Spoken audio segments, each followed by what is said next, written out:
He was a revolutionary, a statesman, a Nobel laureate, and a controversial figure who embodied the Palestinian struggle for nearly half a century. To some, he was a terrorist. To others, a freedom fighter.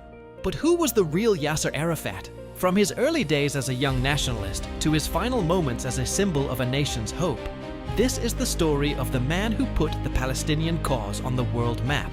Born in Cairo in 1929, Mohammed Abdelrahman Abdel Rauf Arafat al-Qudwa al-Husseini, later known as Yasser Arafat, spent his formative years shuttling between Egypt and Jerusalem. In the winding streets of the old city, he witnessed firsthand the escalating tensions of the British Mandate and the growing conflict between Arabs and Jews. This early exposure to strife ignited a fire of nationalism within him. While studying civil engineering at the University of Cairo, the 1948 Arab-Israeli War erupted, and Arafat left his studies to join the fight for what he saw as his homeland. He later served as a demolitions expert in the Egyptian army during the 1956 Suez Crisis, experiences that would cement his commitment to armed struggle. The aftermath of the 1956 war saw Arafat move to Kuwait, where, in 1959, he and a small group of fellow exiles founded Fatah, a reverse acronym for the Palestinian National Liberation Movement.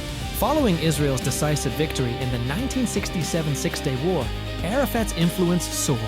He took control of the Palestine Liberation Organization, or PLO, transforming it from a disjointed collection of groups into a powerful, unified force. From bases in Jordan and later Lebanon, the PLO launched a series of attacks against Israel, leading to a brutal civil war and their eventual expulsion from Beirut in 1982. Despite these setbacks, Arafat remained the undisputed leader of the Palestinian people, and in 1987, he helped orchestrate the first Intifada, a widespread popular uprising in the occupied territories that brought the Palestinian plight to the world's attention. The late 1980s marked a dramatic shift in Arafat's strategy. In a landmark 1988 address to the UN General Assembly in Geneva, he officially renounced terrorism and recognized Israel's right to exist, paving the way for a new era of diplomacy. This pivot led to secret back-channel negotiations in Norway, culminating in the historic 1993 Oslo Accords. The world watched as Arafat stood on the White House lawn and shook the hand of Israeli Prime Minister Yitzhak Rabin, a gesture that seemed to promise a lasting peace. For their efforts, Arafat, Rabin, and Israeli Foreign Minister Shimon Peres were jointly awarded the 1994 Nobel Peace Prize.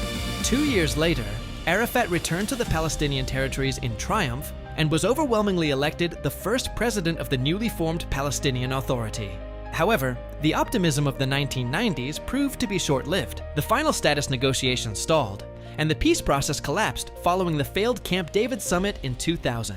The outbreak of the Second Intifada, a far more violent uprising, shattered the remaining hopes for a two-state solution. In the ensuing conflict, Israel confined Arafat to his presidential compound in Ramallah, effectively besieging him for over 2 years. His health deteriorating, Arafat was flown to a military hospital in Paris in October 2004, where he passed away shortly after. His funeral drew massive crowds of grieving Palestinians, a testament to his enduring status. From the battlefields of the Middle East to the halls of the United Nations, Yasser Arafat's journey was as complex and tumultuous as the cause he championed. Was he a pragmatic peacemaker or an unyielding militant? A national hero or an obstacle to peace? Perhaps he was all of these things at once. What remains undeniable is his legacy as the father of the Palestinian national movement. A man whose life story is forever intertwined with his people's unending quest for a state of their own.